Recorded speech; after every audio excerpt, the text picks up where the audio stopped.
everybody. Welcome to the first 2026 edition of Check-In. I'm Sara Lesky. He's Jamie Thomas. We are going to get you set over the next 30 minutes for tonight's game between the Winnipeg Jets and the Toronto Maple Leafs as the Jets road trip through the Atlantic Division continues. There was a game last night in Detroit, which we will discuss. They play tonight in Toronto and then tomorrow, or no, on Saturday in Ottawa. Or this is the first time that this organization, Jets 2.0, have ever played on New Year's Day. So I'm a little excited about that.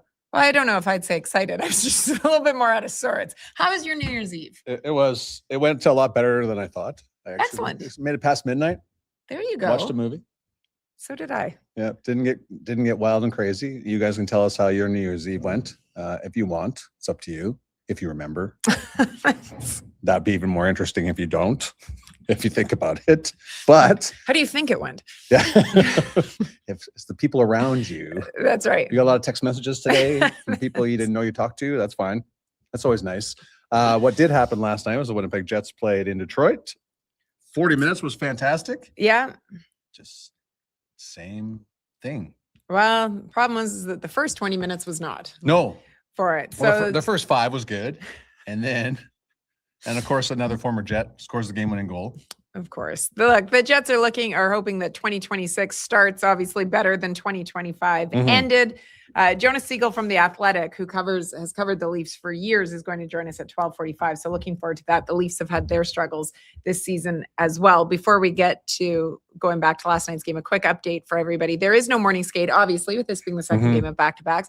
Scott O'Neill and Josh Morrissey are going to speak to the media in Toronto at 4:15 Eastern is what time they're scheduled to. Yes. So I know that Ken Wiebe is there for the Winnipeg Free Press.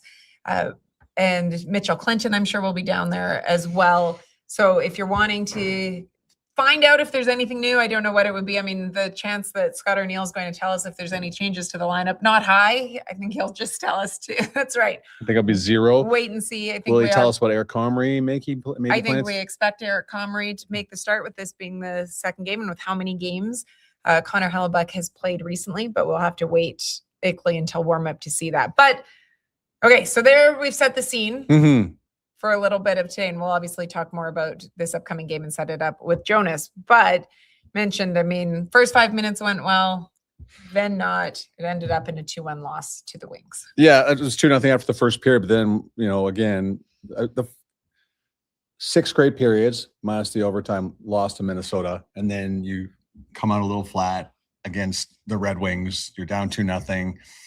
They've been down 2-0 in the first period, many games on the road, it seems like. And then you have to like what you saw over the final 40 minutes. They dominated the third period. Gustav Nyquist had a great chance to tie it up. So did Dylan DeMello late. Yeah. Nyquist hits the goalpost. I believe DeMello's shot was blocked. And there was a lot of ozone possession time by the Jets in Detroit's zone, but they could just, outside of another Logan Stanley goal, his 7th of the year. Yeah. And good for Logan. Because the game was in Detroit, obviously a lot of friends and family down in Detroit for that one to see him score that big goal. His family was there as well. But man, it feels like just before we came on the show, you said we're talking about the same thing. You're hoping we have something else to talk about. Well, I just feel as if it's every day we set up or every game day we set it up.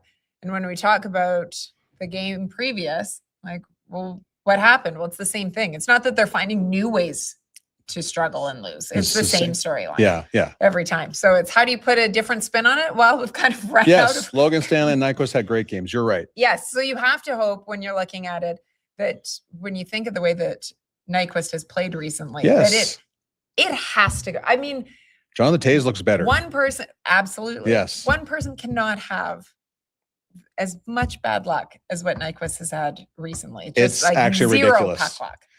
So you always think about, because I remember Paul Maurice for the longest time saying, you can tell if you're on a winning streak and you start playing poorly, you can feel it's going to come to an end. But when you're on a losing streak and you start playing better, you just can sense it's coming to an end. 7 games is enough, I would have to say. Yeah. So they're playing well enough to win games.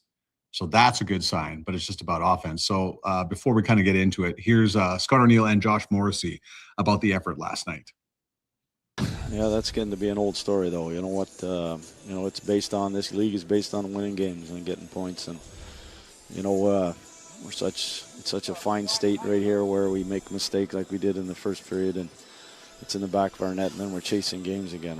And we've been talking about stressed by trying to score goals, but you know what? Certainly had a lot of opportunities, a lot of chances, but at the end of the day, until these start to go in the net, so we find a way to get more than 1 or 2 goals, we're going to make it tough on ourselves. Yeah, I think obviously it's tough, but the message has to be we stick with it, we keep going. We've got an opportunity here. I know we're not at all close to where we want to be or feel that we could be with the type of team that we have. So, we can't dwell on the past at this point. It's just all about moving forward and trying to go on a run. A run it is. Okay, so as Arnie was talking about that, I thought about more puck luck. The game-winning goal is a 2-on-1. Mm-hmm. Detroit's on the 2-on-1. The pass goes across to Appleton. Luke Shannon plays it perfectly, deflects the puck out of the way. Appleton just throws the net. And when Helly makes the save, and as Shannon is kind of dropping back, he carries himself in the net and the puck. So that's like he plays the 2-on-1 perfectly, gets the job done, but his motion carries him into the net and the puck. So that's just a continuation of the bad puck luck this team continues to get. And I love a lot of guys are being very positive. Mm-hmm. Everybody's being pretty positive about the things and what happened last night. But it just keeps dogpiling on top of the Jets. Bad bounces, slow starts, no offense. So you think eventually this has to end because it's not like they're playing poorly and losing. It's just they're just not getting the bounces at all. Yeah. So here's my glass half full. Okay, sure. Ready? Yeah, Here we go. I'm ready for this. So they currently are sitting 32nd Okay. in the league. Obviously, that's not glass half full. But on December 10th, Buffalo was sitting 7 points back of the final wildcard spot in the East. Since then, they have gone 10-0 and now find themselves today in the second wildcard spot. So I'm just saying the Jets are 8 points back.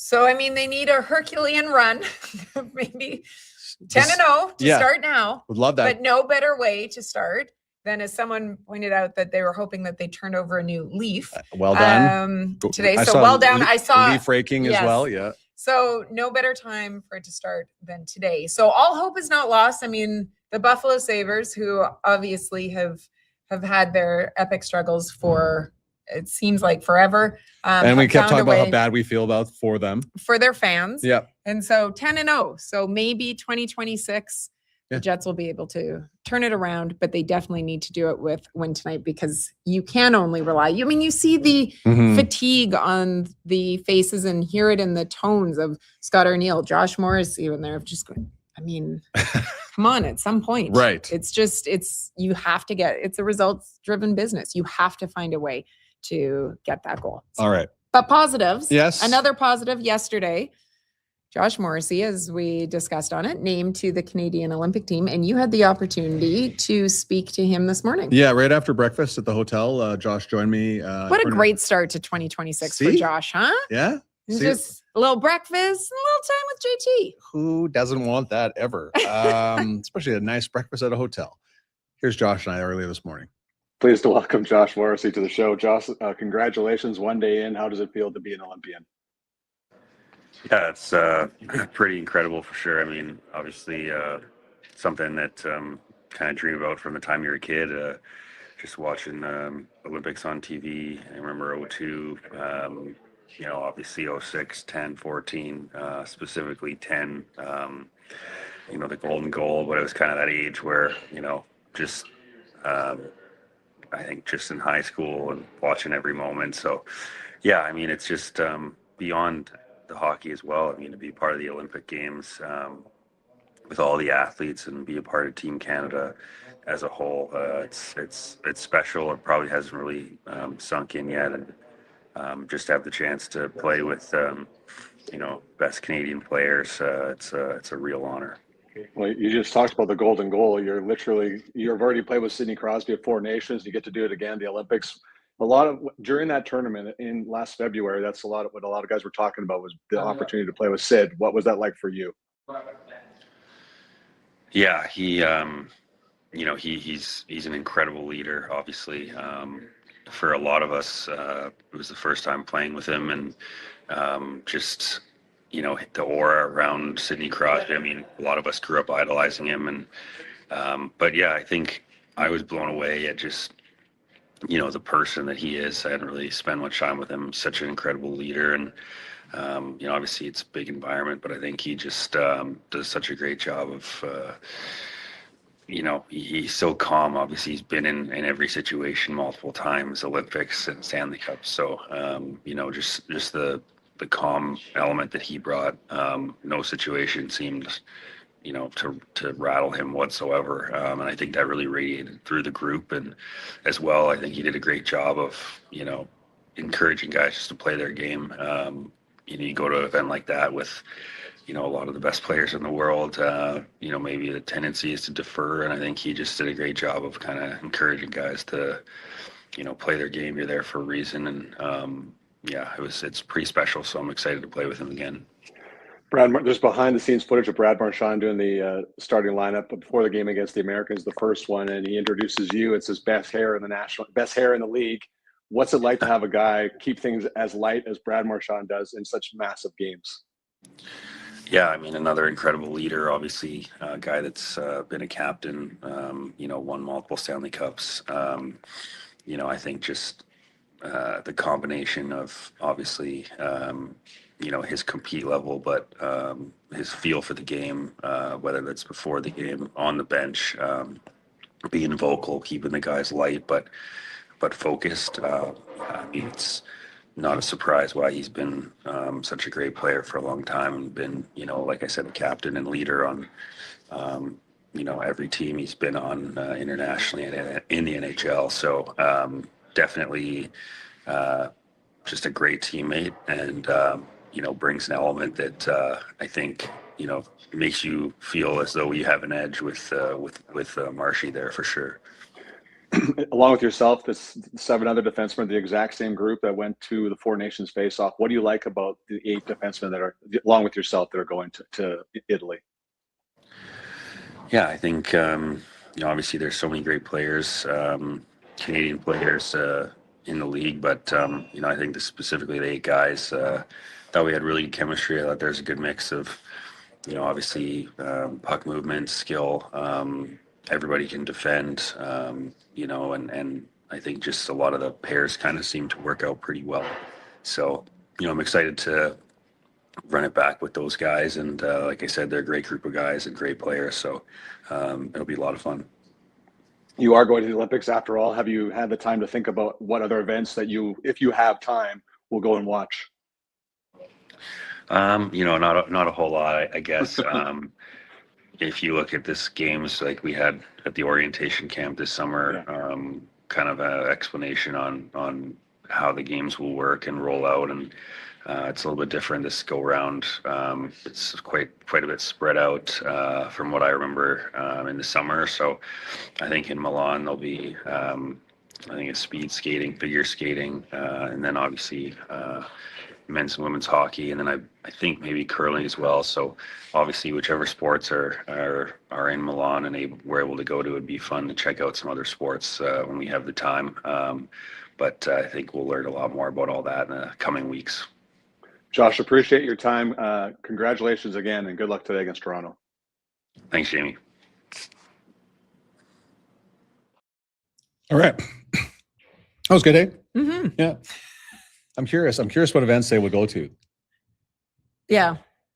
Well, I mean, there's a number of great ones. Yeah. He listed them too. I think that this is, and we had Andy Petrillo on last week, and she was talking about how spread out obviously everything is. So, I mean, that can make it a bit of a challenge. But I think that when you have the opportunity to be in an environment like that, you really need to soak up the entire experience. It's not just about playing your particular sport. If you can, take it all in. Opening ceremonies, closing ceremonies. Often a once-in-a-lifetime experience. So hopefully Canada is in the gold medal game. Of course, the closing ceremonies is usually after. I'm trying to remember. It's men's gold medal games, last game of the events, right? And then, I think so. And then a closing ceremony. So hopefully Canada and Josh walk around in the stadium there. So Toronto Maple Leafs, you could say very similar position as the Winnipeg Jets. Lots of things not going well for them this year, and who better to bring them in than the guy that's been covering the Leafs for like forever. Yes, Matt, I was patting myself on the back. You picked up on that, Matt? Here's the problem. Sarah did not bite at all. She just looked at me. She's like, okay, sure. Yeah, it was. I feel like It I'm was standing in the room with my wife right now. So let's it go. was good. Great. Jonas Siegel joining us now from The Athletic. Jonas, Happy New Year. Happy New Year, guys. It's an annual tradition that we have you on when the Leafs and Jets face one another. And I feel like it's the exact same room that we joined you from last time. So thank you so much for making things consistent. If you can look back on from October to the end of December, what has been the biggest issue for the Toronto Maple Leafs in your opinion? Oh man, that's a big question. You like that? Come in fast. I could name a couple. So their power play has been bad for the entire season. They've been trying different combinations. They fired their power play coach a couple weeks back. So that's been one big thing. Like it just hasn't clicked at all. It's been a little bit better of late. So that's something.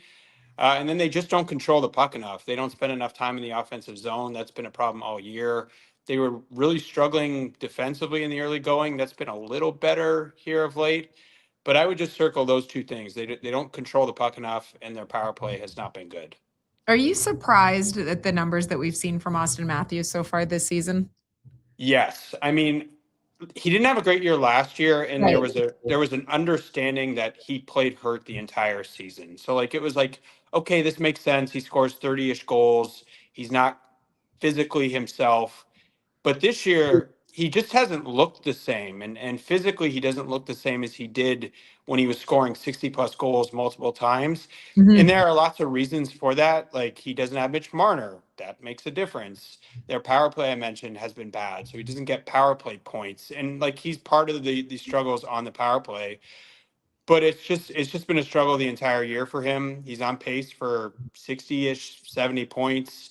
He's on pace for 30-ish goals. He just hasn't been like the super duper star that he was in earlier seasons. Like there was a time when we were talking about him as the best player in the league, and he just isn't that anymore.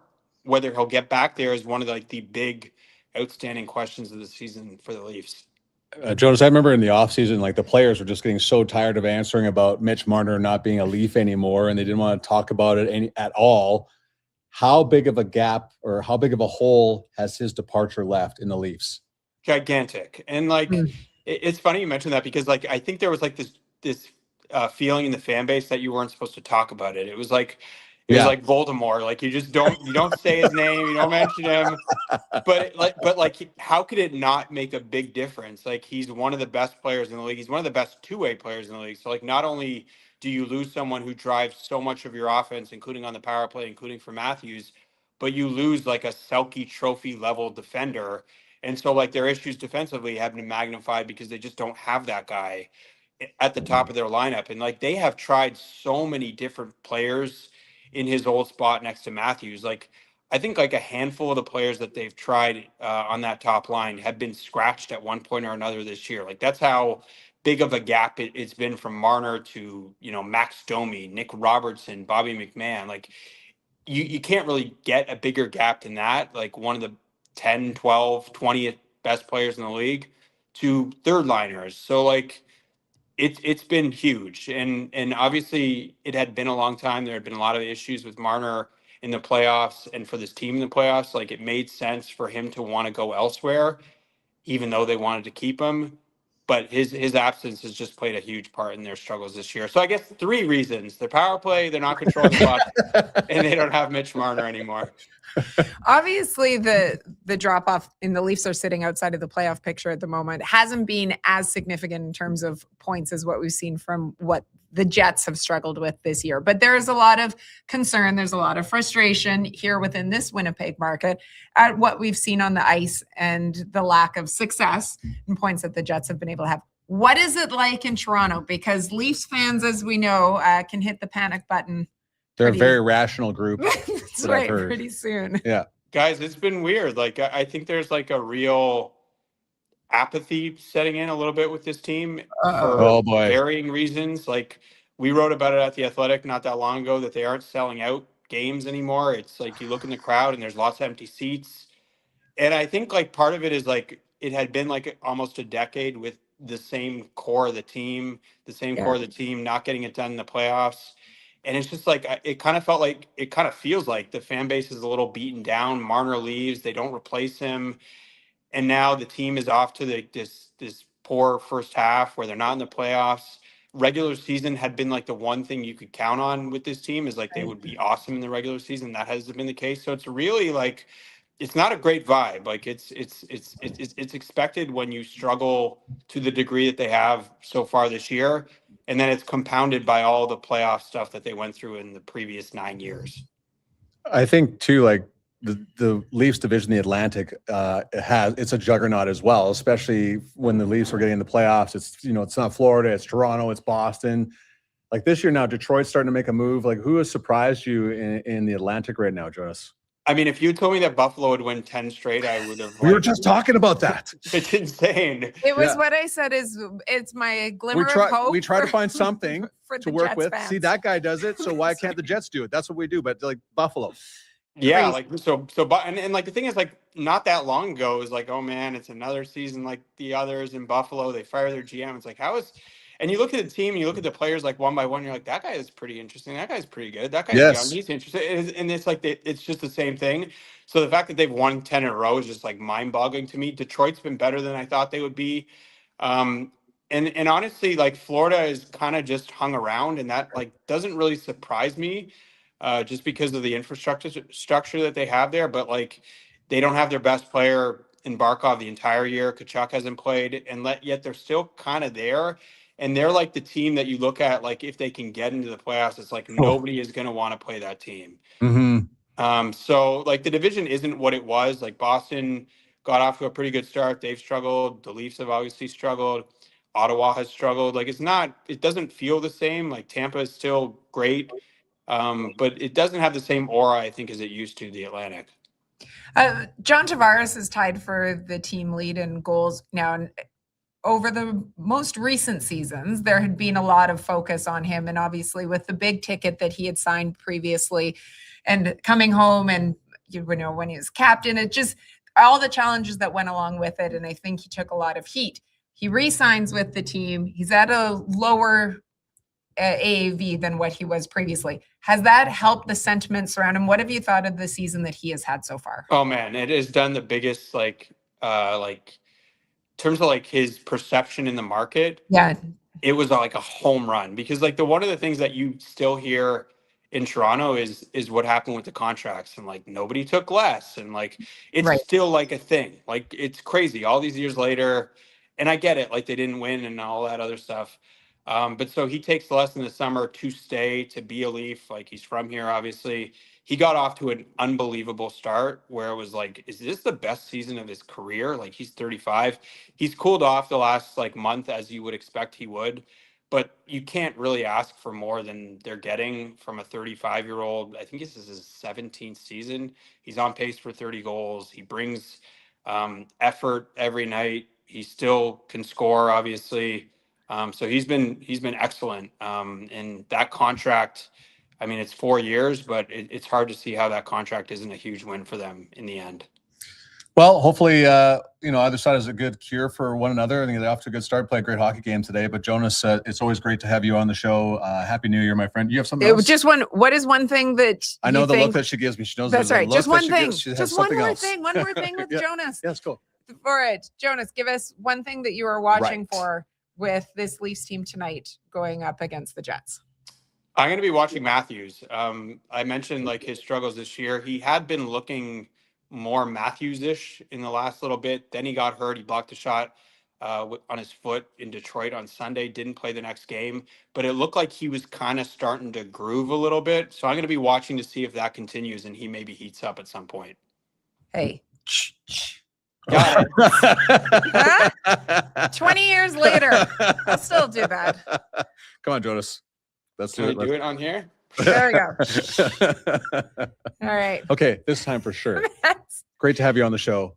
We look forward to seeing you again. Happy New Year, my friend. See you next year, guys. Bye. See you, buddy.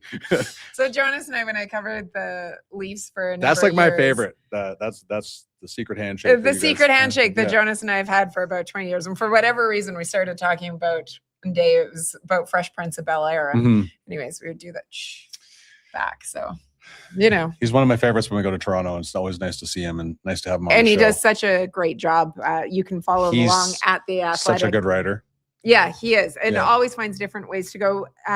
So the Athletic, sticking with it, and this is not a piece that Jonas did, but Marat from here in Winnipeg, Mhm. Tesh, and James Myrtle took a look, and it's Also on great the writer. Athletic right now, taking a look at the similarities between these two teams right now and just the way that things have gone right now. And they've looked at how the roster changes, which Jonas Mhm.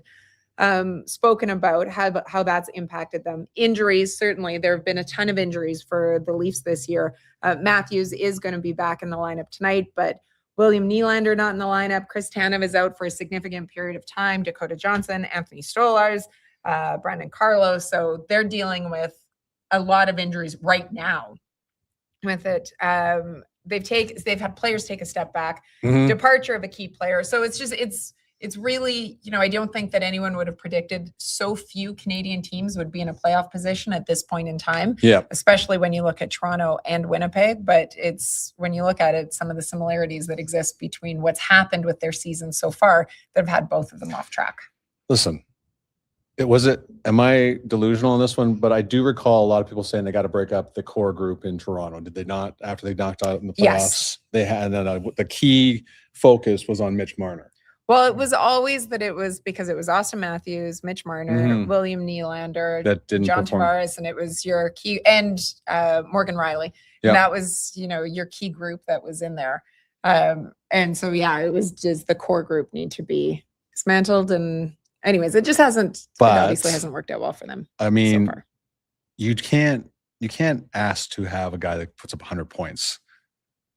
Offense is at a premium in this league. It absolutely So is. be careful what you wish for in this situation. So now he's gone, and look at your team. So like Mitch Marner was more, as Jonas pointed out, more than just a guy that put up points. Yeah. He's a very good defender. It was a great pass from him to Connor McDavid in the Four Nations final. So it's just funny how these things work out, that so many people wanted Mitch Marner out of town, and he got uncomfortable there for a little bit after the season. For sure. And now this is what's happening. So be careful what you wish for a lot of times. Yeah, absolutely. So Winnipeg, one thing that we'll look for the Jets is to hopefully Please start. score first. Yeah. But Like, they've don't be given down up the two. first goal in 6 of their last 7 games. And Toronto, for all of their struggles, I mean, Toronto has played well at home. They're 13-5 so far this season. And they've have points in 4 of their last 4 games. But getting that first goal and leading after the first period, obviously we have seen that doesn't guarantee a win. Right. But sure the helps. difference in numbers Go. is tremendous. They are last season. Well, here's something.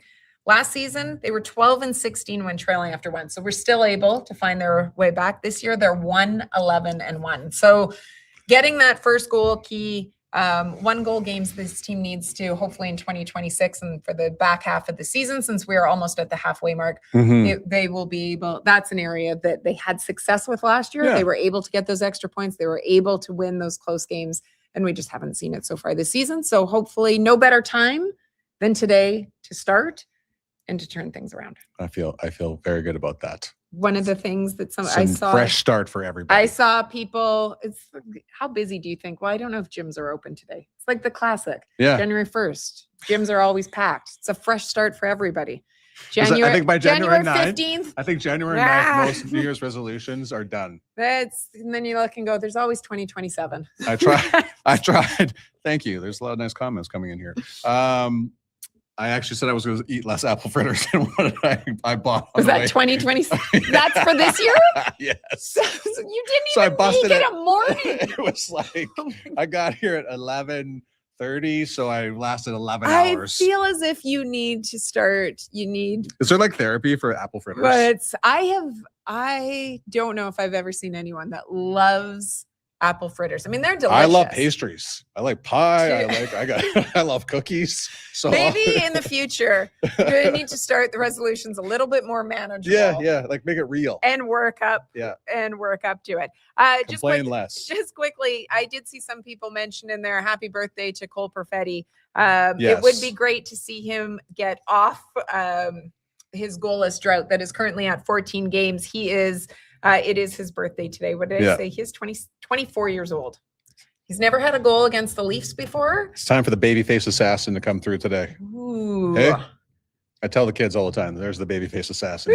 You can never be mad at Cole because he just looks so young. He absolutely does. Yeah. Also, Luke Shen, a big milestone. 1100. 1100. So congratulations to Luke. Yep. Or that's what's set to be, presuming that he is in the lineup. I Right. did also see someone else say, did we say that Scott Arniel will be speaking later today? Yes. He is scheduled. I believe I said it was at 4:15. Eastern double check. 4:15 Eastern. Yeah, that makes sense. Yes. So that The one thing I do love about East is like start times are amazing. yes. That 5:30 start yesterday, I could do that all year long.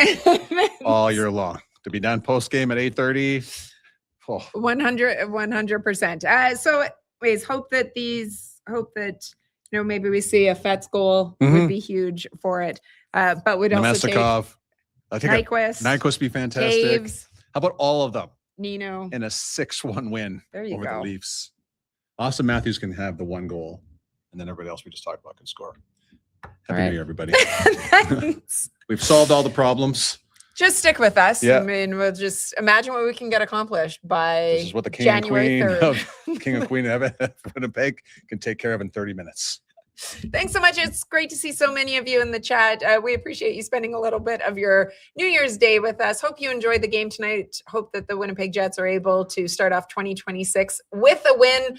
And we will see you all on Saturday, we hope, because we'll get you set for the final game of this road trip. They play in Ottawa. We will be here. We will be here. Yes. We hope you are too. Yes. Don't forget, they play the Senators as they wrap up their road trip. And then they come home, and they are home an awful lot in January. So it should be a good time, hopefully, here around Canada Life Center. Yeah. Appreciate your optimism. You guys are great. Okay. Have a great day, everyone. Thanks so much for checking in.